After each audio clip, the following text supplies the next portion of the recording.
This is my true story. I went to visit my son in the city, the son everyone calls a millionaire, a success, a man with everything. I packed homemade food, cleaned my best shirt, and told myself he would be happy to see his father. But what I found behind his front door broke my heart in a way I didn't know was possible at my age. It showed me what money can do to a child, and what it can destroy. Before I tell you what happened, tell me where you're watching from and what time it is there. And please subscribe so my stories can reach more people. I woke up before the sun that morning, my hands shaking as I buttoned my old shirt, the only decent one I had left. I pressed it as flat as I could with my hands because I don't own an iron, and I wanted to look at least a little presentable for my son, the big city millionaire everyone talked about. I packed a small bag with the food I cooked the night before, his favorite dishes from when he was a boy, the ones he used to ask for again and again. I knew he had money now. He could eat anything he wanted, but I told myself maybe a taste of home would still mean something to him. I put in a small gift too, nothing rich, just a simple watch I saved up for, because I wanted him to have something from me that wasn't cheap in effort, even if it was cheap in price. I held that bag like it carried my whole heart, because in a way, it did. At the bus station, people rushed past me, busy with their own lives. I stood there quietly, an old man with a worn-out bag, waiting for the bus that would take me to the city where my son lived like a king. When the bus arrived, I climbed slowly, my knees aching with each step. But I didn't complain. Pain in the body is easier to bear than pain in the heart. I sat by the window, placed the bag carefully on my lap, and kept one hand on it for the whole trip.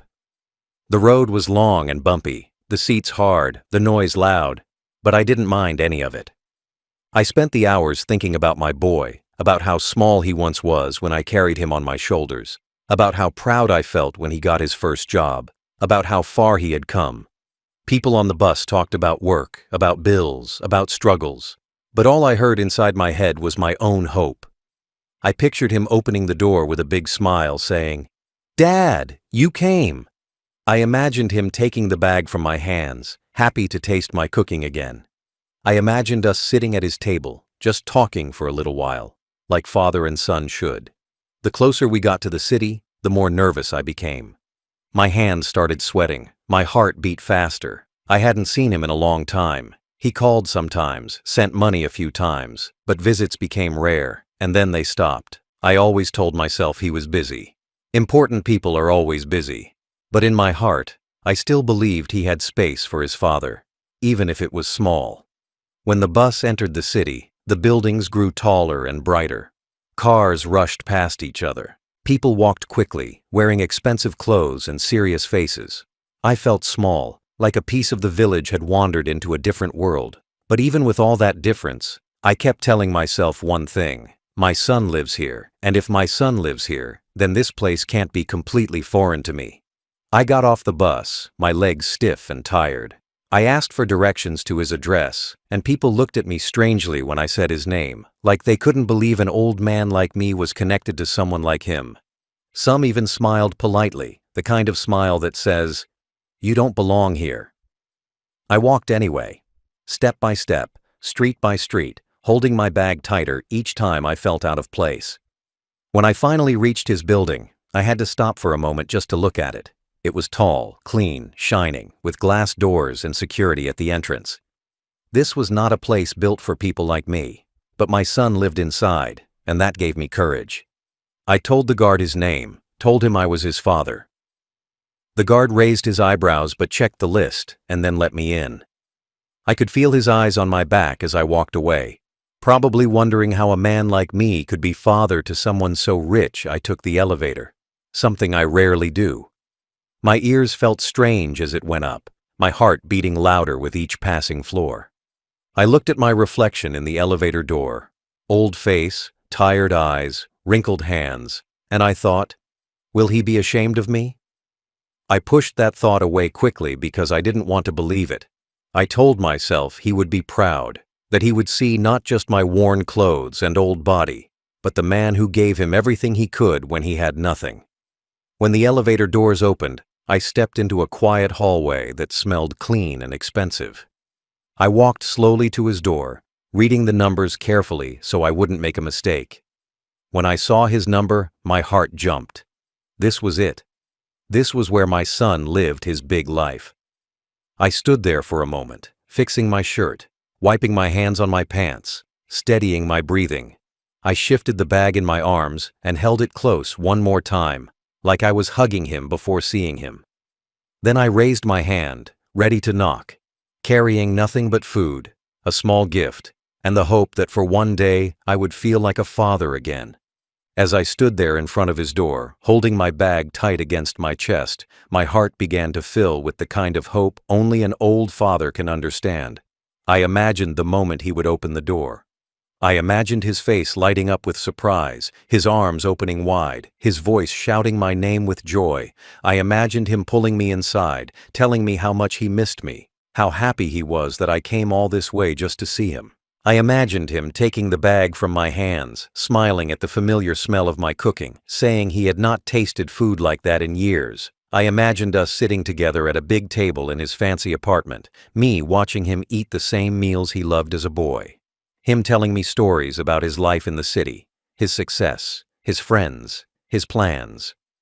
I imagined that for at least one afternoon, I would feel like I still mattered in his world. The hallway was quiet, but inside my head it was full of pictures, memories, dreams. I remembered the days I used to walk him to school, holding his small hand so he wouldn't fall.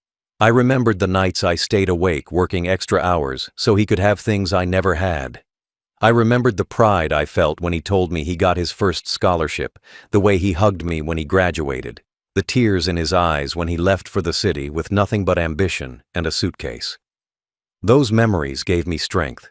They made me believe that no matter how long we had been apart, the bond between us was still there, waiting to be awakened. I imagined him dragging me around the apartment, showing me every room like a proud child showing off his drawings. I imagined him telling me about his business, how he built it, how hard he worked, how far he had come, and I imagined myself standing there with my old tired hands, not saying much, but feeling proud enough to burst inside. I imagined him introducing me to his friends one day, saying, "This is my father, he raised me. He made me who I am." I imagined hearing those words just once before I died. I imagined him asking about the village, asking if I was eating well, asking if I needed anything. I imagined him offering me a place to stay the night, maybe even insisting, "Dad, you came all this way." I imagined him saying, "Stay here." And I imagined myself saying yes, feeling warm for the first time in years, feeling like I had a home again, not made of walls, but of love. I imagined waking up the next morning in a soft bed, hearing him in the kitchen making tea for me the way I used to make tea for him. I imagined us sitting at a small table together like we used to when he was young, sharing simple food and simple words, nothing fancy, just father and son breathing the same moment. I imagined him looking at the watch I bought him, turning it over in his hands, realizing it wasn't expensive, but still precious. I imagined him saying he would wear it every day. I imagined the pride in his voice when he told people, "My dad gave me this." I imagined him putting his arm around me in a photograph, smiling not because he had to, but because he wanted to. I imagined him walking me back to the bus station later, staying with me until the bus arrived, telling me to call him any time. I imagined him saying he would visit soon. I imagined hugging him before I left, feeling his strong arms around me and thinking, "This is the boy I raised." I imagined him waving as the bus pulled away, and I imagined myself waving back with tears in my eyes, but happy tears, the kind that come when life gives you back something you thought you lost. These hopes were small, but they were everything to me. They were the dreams of an old father who had nothing left but love. I stood there at his door, my heart full, my hands trembling, ready to knock, ready to believe in something gentle again. I didn't know then that hope can be the most painful thing a man carries. I finally lifted my hand and knocked on his door, not too hard, just enough so he could hear. My heart was beating so loud I could hear it in my ears. I waited, holding my breath, staring at the handle like it might turn any second. But nothing happened, no footsteps, no voice, no sound from inside. At first, I thought maybe he was not home. Maybe he went out. Maybe I came at the wrong time. My heart dropped a little, but but I told myself to be patient. So I knocked again, a little louder this time, and leaned closer to listen. That was when I heard it. Faint at first, then clearer. There were voices inside. Laughter, music, clinking glasses. My son was home. Not just home. He was having a good time. I froze, my knuckles still touching the door. I heard people talking, joking, moving around. Chairs scraped the floor. Glasses tapped the table. Someone turned up the music. It sounded like a party, like a celebration. My first thought was simple. Maybe he couldn't hear me over the noise. Maybe that was all it was. I knocked a third time, harder now, the kind of knock that echoes through a room. But again, nothing. No, who's there? No footsteps coming closer. No door opening. Just more laughter from the inside, more noise, more life that didn't seem to have space for an old man standing in the hallway with a bag of food in his hands. I pressed my ear closer to the door, feeling my face almost touch the wood. It felt wrong, like I was spying. But what else could I do? I had come so far just to see my son. I needed him to know I was there. I needed him to open that door. As I listened, I could make out the sound of his voice. Deep, confident, controlled. The voice of a man who had power and comfort in his hands. It was nothing like the young voice I remembered, but I knew it was him. A father always knows his child's voice. Hearing him so close but separated by one thin door made my chest ache. I told myself again that he probably just didn't hear me. The hallway was quiet, but inside his apartment, the sound of music and laughter filled the air. I stood straight, adjusted my shirt, and knocked one more time, putting all my hope into that sound. I waited. This time the laughter dimmed for a second. There was a pause. My heart lifted. Maybe he was coming. Maybe someone heard me. I wiped my sweaty hand on my pants and fixed my grip on the bag, ready to smile the moment the door opened. Instead, the voices inside came back even louder, as if they turned the volume up to drown out the sound from outside. The music rose. Someone laughed loudly, a big fake party laugh. I felt a small sting of confusion in my chest. I am not a smart man in big city ways, but I am not stupid either. I started to understand that this was not about noise. This was about choice. He was choosing not to answer. He knew someone was at his door. He just didn't want to know who. I stood there for what felt like a long time, my legs getting tired, my hand starting to hurt from knocking, my heart slowly sinking into a place I didn't want to feel. The hallway felt colder now. The walls felt higher. The bag in my hands suddenly felt heavier. I thought about leaving, just turning around and going back down the elevator, back to the street, back to the bus station. But something inside me wouldn't move. I did not come all this way to walk away from a closed door without knowing why it was closed. Then, through the laughter and the noise, I heard something that froze me in place more than the silence ever did. I heard my name. Not Dad, not Father, my actual name. My son's voice saying it, clear, sharp, close enough that I knew he was talking about me. My heart jumped, then dropped in the same second. If he was saying my name, it meant he knew I existed. Maybe he knew I was in the city. Maybe he knew I could show up. Maybe someone inside had asked him about me. I pressed my ear harder against the door, every muscle tight, every part of me hanging on his next words. The silence behind the door was no longer about not hearing me. It was about not wanting to. And standing there alone in that hallway, with music and laughter on the other side, and my own name drifting through the wood, I began to feel something worse than being ignored. I began to feel the truth getting ready to hit me.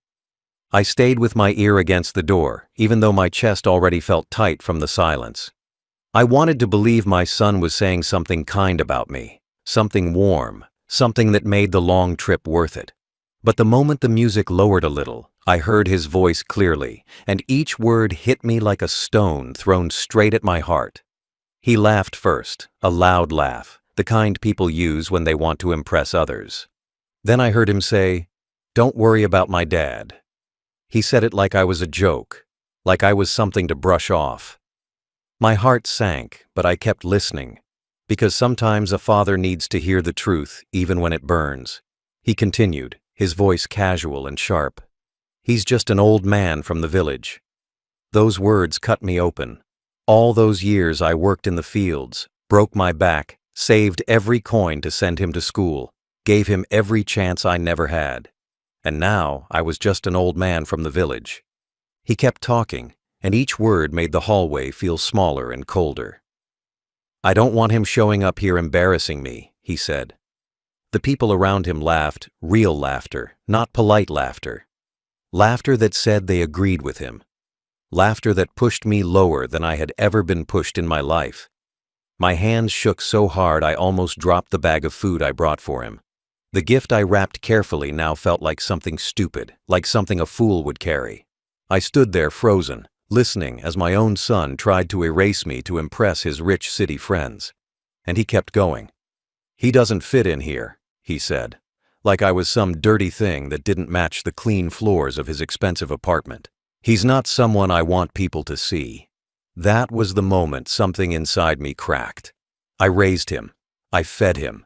I put clothes on his back. I taught him how to walk, how to hold a spoon, how to speak. And he was ashamed of me. My throat felt tight and my eyes burned. I bit my lips so hard I tasted blood, just to stop myself from making a sound. A father should never hear his child talk like that. A father should never find out that love he gave so freely turned into shame inside his own son's chest. Then I heard someone inside ask him, "Why don't you invite him? He's your father, right?" For a moment, I held on to that little question like a piece of rope in deep water. Maybe he would defend me. Maybe he would say something good. Maybe he would say something kind. But what he said next hurt worse than everything before. He replied coldly, "He's not part of my life anymore." Just like that. Like I was a stranger. Like I was a chapter he had closed. Like I was someone he wished had stayed far away. He said, "I made myself, not him." Hearing those words felt like a punch to the chest. After everything I did, after every sacrifice, after every night I went to bed hungry so he could eat, he said I had nothing to do with the life he built. He erased me with one sentence. He killed every memory we shared with a few cold words spoken in front of drunk friends. My knees weakened, I almost fell to the floor, but I held on to the wall, trying to stay standing even though my heart was no longer whole. I heard him laugh again, proud of the words he said, proud of the life he created by forgetting the man who gave him everything. The people inside kept laughing too. Their laughter mixed with the music, and it all felt like someone stomping on my chest while smiling. In that moment, I understood the truth I never wanted to face. My son was ashamed of me. Not because I hurt him, not because I failed him, but because I was poor, because I looked old, because I came from a place he wanted to erase from his story. That realization broke something deep inside me that will never fully heal. I stepped back slowly from the door, my hands empty, my heart open and bleeding. I didn't cry. I was too shocked to cry. I just stood there, breathing slowly, staring at the floor, listening to the son I loved treating me like garbage behind a door I paid for when he was young. I stayed one more minute, hoping maybe he would say something, anything, that wasn't cruel. But he didn't. He just kept talking, laughing, pretending I was nothing. And that was the moment I knew the words he said were worse than the silence. Silence hurts, but cruelty spoken out loud, that stays inside a father's heart forever. I stood there in the hallway, trying to pull myself together, but my hands kept shaking like they no longer belonged to me. I thought the worst was already said, but more words came through the door, each one pushing me further down until I felt like I was shrinking into the floor. One of his friends asked him if he ever planned to visit me back in the village. My heart stopped for a moment, hoping maybe my son would at least pretend to care, at least show a little respect when others were watching. But instead, he let out a tired sigh, the kind of sigh people give when talking about something useless or annoying, and he said, "There's nothing there for me. That place is dead. He's dead to me." Hearing that broke something inside me I didn't know could still break. It felt like he was burying me with his words while I was still alive. It felt like he wanted the world to believe he had no father, like he cut off every tie to the man who raised him with two hands that now trembled from age and work. Then the truth spilled out fully, raw and ugly. He said he never told anyone about me because he didn't want people to think he grew up poor. He said he created a new story where he built his life alone, where he climbed from nothing without any help.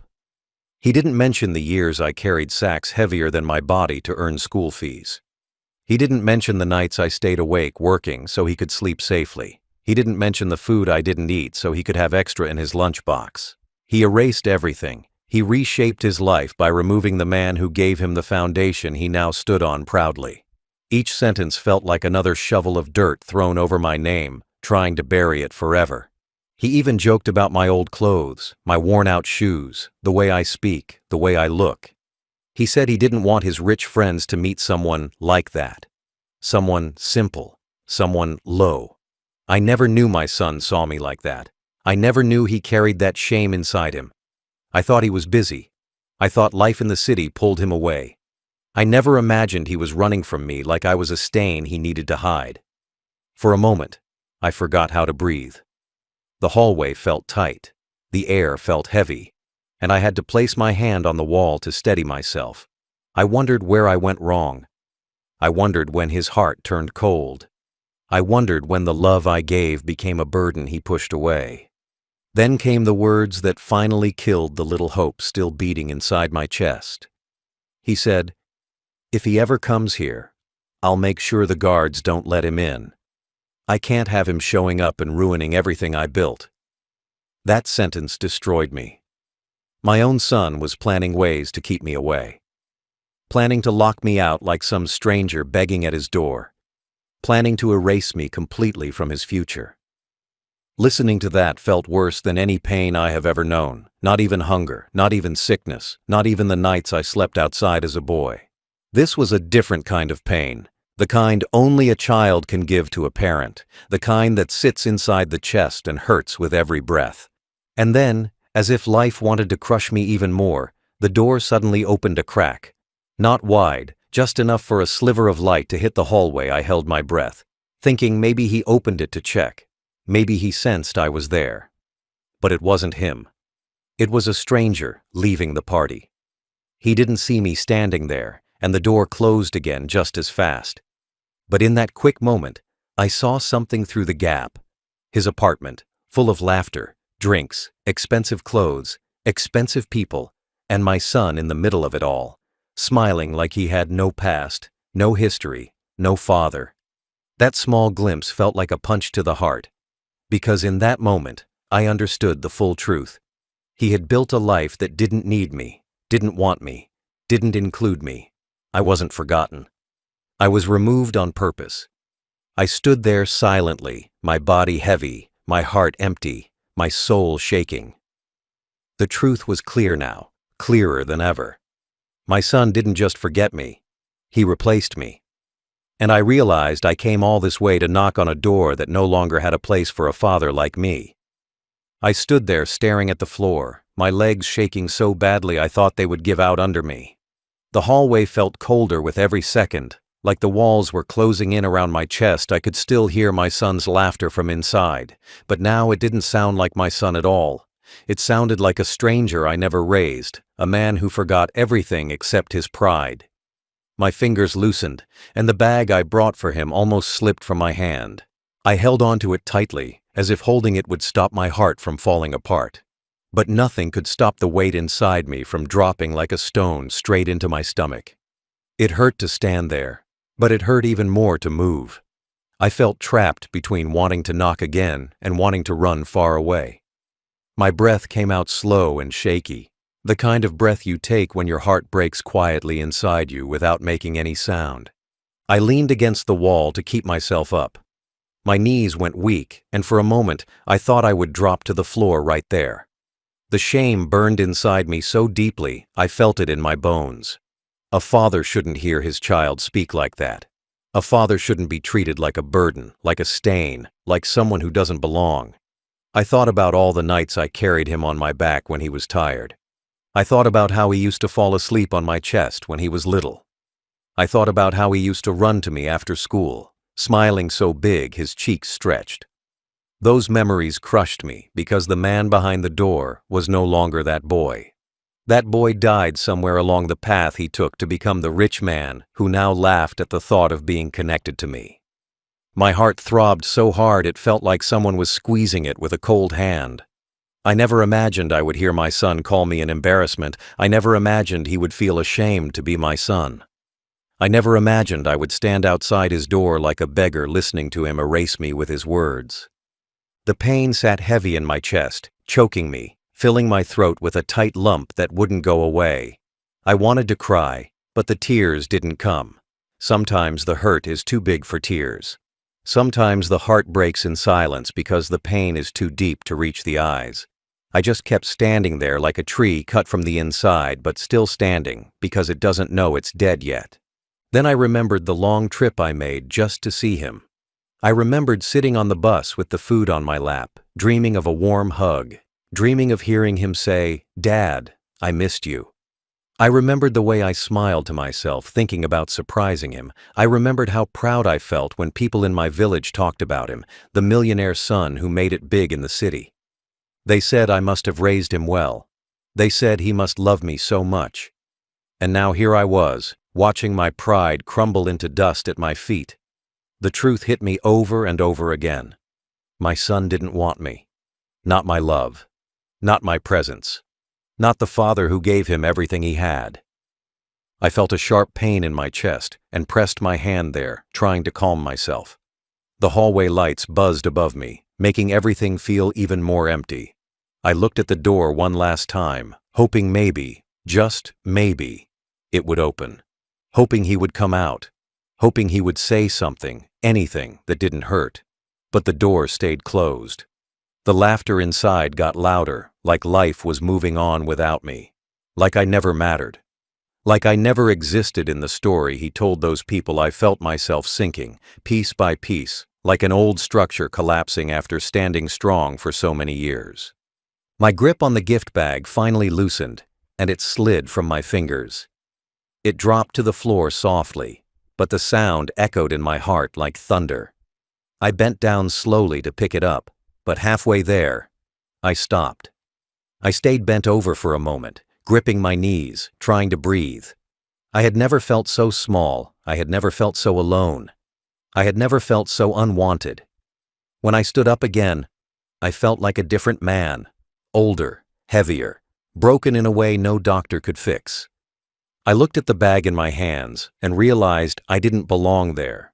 Not in that hallway, not behind that door, not in the life my son created by cutting me out. And in that moment, I understood the collapse happening inside me wasn't just heartbreak, it was acceptance. A painful, slow acceptance that my son didn't see me as his father anymore. I stood in that hallway with the bag in my hands, feeling like the air around me had turned heavy enough to crush my chest. I looked at the door one more time, the door I imagined my son would open with joy. But now it just felt like a wall between two worlds. His world where he was proud, loud, rich, and shining, and my world where I was invisible, unwanted, forgotten. I held the food I brought, the food I cooked with shaking hands early that morning, hoping he would smile when he tasted it. But now the bag felt like it weighed more than my whole body. Every step I took back from that door felt like I was dragging chains behind me. My heart hurt so much I thought I might fall right there, but I kept moving because standing still felt even worse. I walked down the hallway slowly, each step echoing like a reminder of the love I carried that no one wanted to receive. I stopped halfway and leaned against the cold wall. The pain inside me felt sharp, but I forced myself to breathe through it. I told myself not to cry. I told myself fathers don't cry in hallways where their sons call them an embarrassment. I told myself to stay strong, even though I felt like a cracked old tree ready to fall after years of storms. I looked down at the bag again, the food, the gift, the simple things a father brings when he still believes he matters. And I knew leaving them inside the building would only remind me of the place where I no longer belonged. Then I reached the elevator, and for a moment, I couldn't press the button. My finger hovered there, shaking. Pressing it felt like accepting something permanent. Pressing it meant I was choosing to walk away. Pressing it meant I was letting go of the hope I carried for years. Hope that kept me alive when loneliness felt like a second skin. But I had to do it. So I pressed the button gently, and when the elevator doors opened, I stepped inside with the slow, heavy steps of a man who had aged 10 years in 10 minutes. Inside the elevator, I stood alone, staring at my reflection in the mirror on the wall. I barely recognized myself. My shoulders were slumped, my eyes looked empty, and my face looked older than ever. I saw the pain written all over me. I saw a father who tried, a father who traveled miles, a father who hoped, a father who was turned away without a word. I saw a man standing in the space between love and heartbreak, and I realized I had to let go. Not because I wanted to, but because holding on to someone who doesn't want you only destroys you slowly. When the elevator reached the ground floor, I stepped out and walked past the guard. He didn't look at me. He didn't greet me. To him, I was just another old man walking out of a place too fancy for someone like me. I walked outside, and the cold city air hit me hard, but at least it felt honest. The wind didn't lie. The street didn't pretend. The sidewalk didn't pretend I didn't exist. I walked to a small bench near the gate and sat down, letting the bag rest on my lap. I opened it slowly, took out the food, and placed it beside me on the bench. Not for my son. For myself. A reminder that I came with love, even when love wasn't returned. I sat there a long time, watching the people walk by. People who didn't know my story. People who didn't know the pain I carried inside me. I watched the building where my son lived, trying to decide if I should wait outside just to see him leave, but I knew it would only hurt more. I had already heard everything I needed to hear. I had already seen everything I needed to see. The son I raised wasn't the man behind that door. That man was someone new, someone who grew so far from his roots he couldn't even see where he came from anymore. Eventually, I stood up again. My legs were weak, but they carried me. I took one last look at the tall building, then turned away from it. I walked down the street slowly, feeling each step in my bones. I didn't rush. I didn't look back. Sometimes walking away is painful, but staying is worse. Sometimes love means stepping back when someone has already pushed you out. And as I walked, I felt something inside me settle. Not peace, not strength, but acceptance. Acceptance that my son had closed the door long before I ever knocked on it. I walked away from that building with slow steps, each one feeling heavier than the last, like I was dragging years of memories behind me. I didn't look back, not because I didn't want to, but because I knew the sight of that place would only cut deeper into the wound already tearing inside my chest. I reached the bus stop and sat on the hard metal bench, the plastic bag of food beside me, untouched, still warm, still waiting for someone who didn't want it. I stared at the cars passing, bright city lights reflecting off their windows, and I felt like I was watching a world I no longer belonged to. The city moved fast, loud, full of life, and I sat there feeling small and forgotten, like an old newspaper left on the sidewalk. I tried to breathe slowly, but each breath felt sharp, as if the cold air was slicing through the inside of my chest. My phone buzzed in my pocket, and for a moment I didn't want to look at it. I feared more pain, more disappointment, more reminders that I had been nothing but a shadow standing outside my son's world. But eventually, I took the phone out with shaking hands. There was a message on the screen. It said, "Dad, were you here? Why didn't you tell me?" Those words felt like a slap, a message sent too late, too empty, too clean compared to the dirty truth I heard behind that door. I stared at the text, thinking about how easy it was for him to pretend he cared when someone else might be watching. He didn't text me because he missed me. He texted because the idea of me showing up might ruin the story he told his rich friends. The message wasn't love, it was fear. Fear that someone might see the father he abandoned. Fear that someone might ask questions he didn't want to answer. I read the message again and again, each time feeling the pain twist deeper inside me. I thought about replying. I thought about sending a simple message. "I came to see you." But then I remembered his laughter. I remembered his words. I remembered how he said I was dead to him. I remembered how he said he didn't want me in his life. And suddenly, the idea of replying felt wrong. I was not going to beg for a place in his world. I was not going to explain myself to someone who erased me, so I slipped the phone back into my pocket and let the silence answer for me. Sometimes silence is stronger than any words a broken father can say. The bus arrived with a loud screech, and I got on slowly, feeling every bone in my body ache. Most of the seats were empty, so I sat near the window. The city looked different from the bus, cold, distant, glowing with lights that didn't warm anyone. I rested my head against the glass and let the ride carry me away from the place where I learned a truth I never wanted to face. My reflection in the window looked tired, older than I remembered, like the night carved new lines into my face. I closed my eyes, hoping to rest, but every time I blinked, I saw the door. I heard the laughter. I felt the words stabbing into my heart again. As the bus drove farther, the buildings grew smaller and less shiny, replaced by worn-out shops, cracked sidewalks, and the kind of quiet that felt honest. I held the bag of food close to my chest, feeling its warmth fade slowly. I thought about the meal I cooked with so much care. I thought about how I imagined us eating together. I thought about how I planned to sit at his table, talk about life, maybe hear him say he missed me. But now, the food felt like a reminder of my foolish hope, a reminder that my love didn't matter in his world. I didn't throw it away, though. I held it because it was the last piece of the dream I had before everything shattered. When I finally reached my stop, I stepped off the bus and walked down the quiet street toward the small room I rented. The night felt colder out there, but at least it didn't pretend to love me. I unlocked my door, stepped inside, and sat on the edge of my bed. For a long time, I didn't move. I just stared at the wall, replaying everything in my mind, the words, the laughter, the shame, the pain. I felt something inside me break for good. I knew our relationship would never be the same.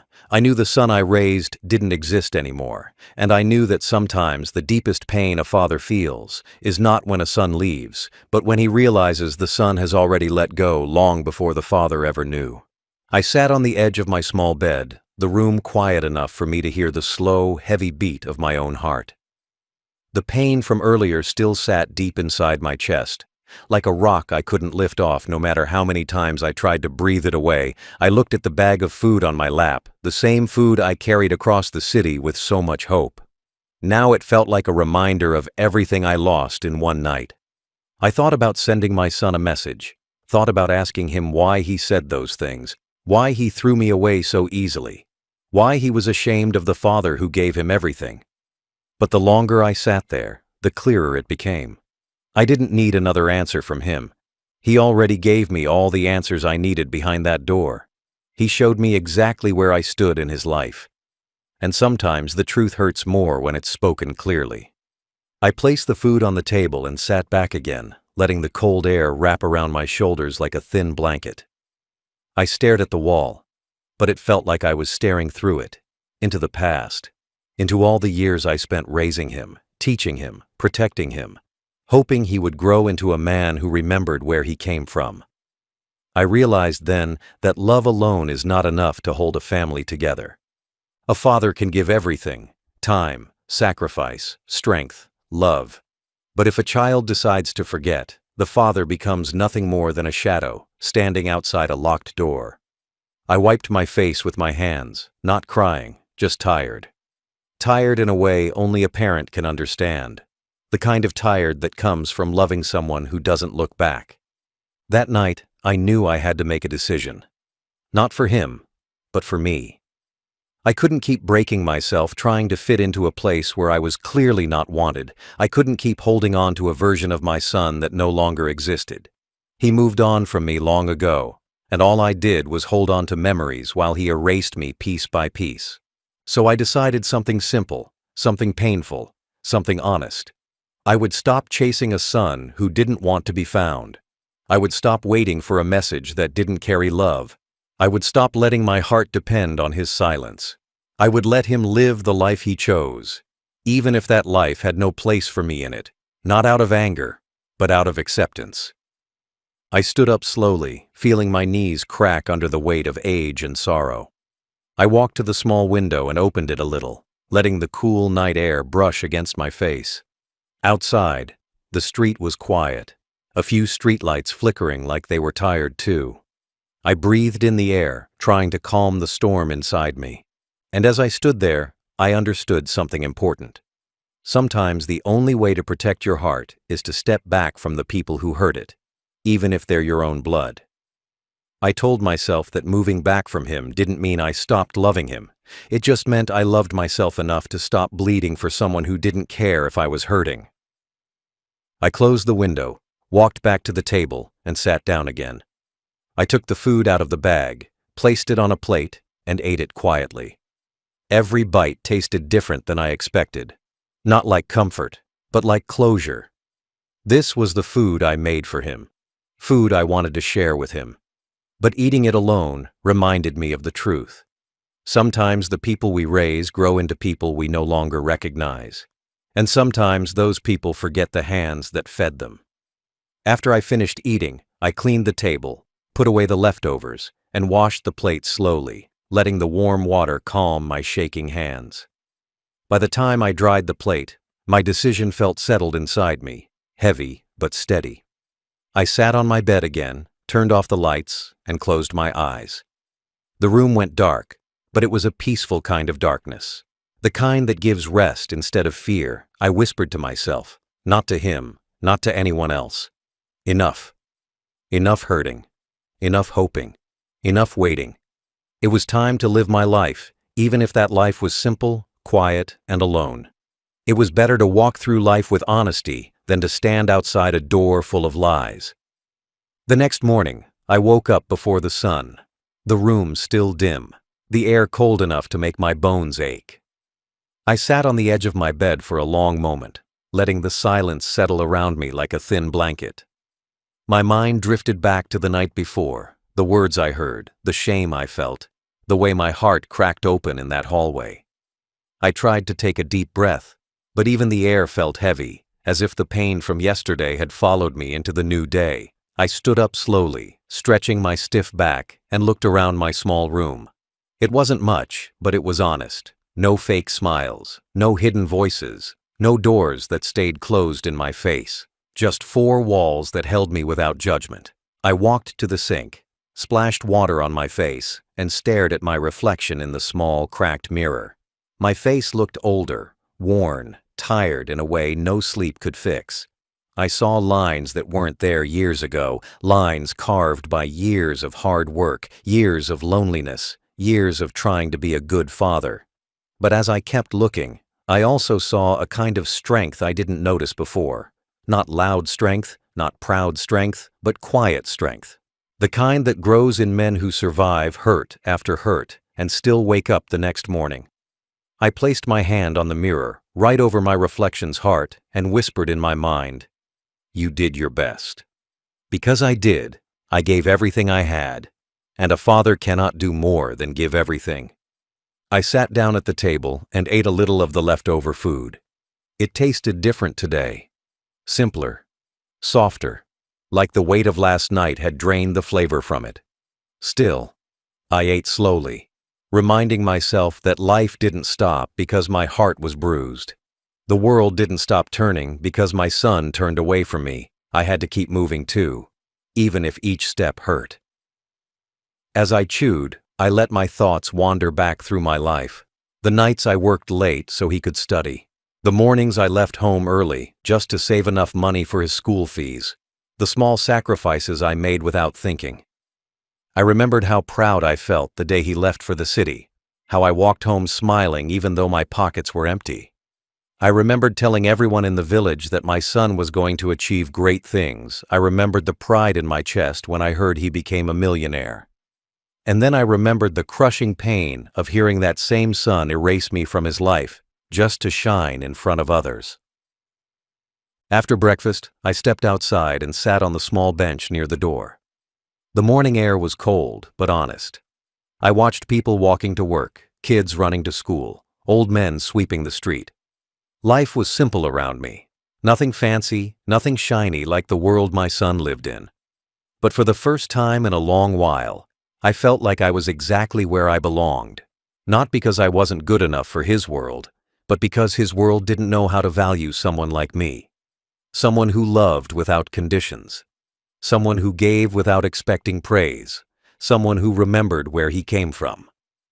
My heart still hurt, but the pain felt clearer now, like a wound that finally started to close. As I sat there, I thought about the message he sent.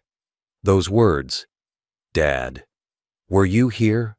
floated in my mind again, but they no longer twisted inside me like a knife. I realized something important. He wanted me in a way that cost him nothing. He wanted to look like a good son without being a good son.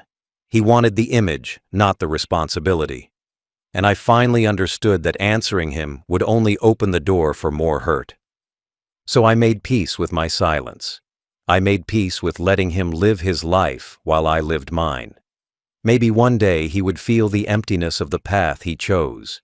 Maybe one day he would remember the father who raised him. But that was not my hope anymore. A father can hope for many things, but he cannot force love where love does not live. I stood up from the bench and looked at the morning sky. It was turning light blue, the sun rising slowly behind the clouds. I felt the warmth touch my skin, soft at first, then steady. And in that moment, I told myself something true. I may not have a millionaire son in my life, but I still have myself, my dignity, my heart, my story, and no closed door can take those things away from me. I walked back inside, ready to start my day, carrying a quiet strength inside me that no betrayal could kill. My final thought settled deep in my chest, like a calm breath. A millionaire's son means nothing if he has a poor heart. And with that truth, I let the pain rest and walked forward.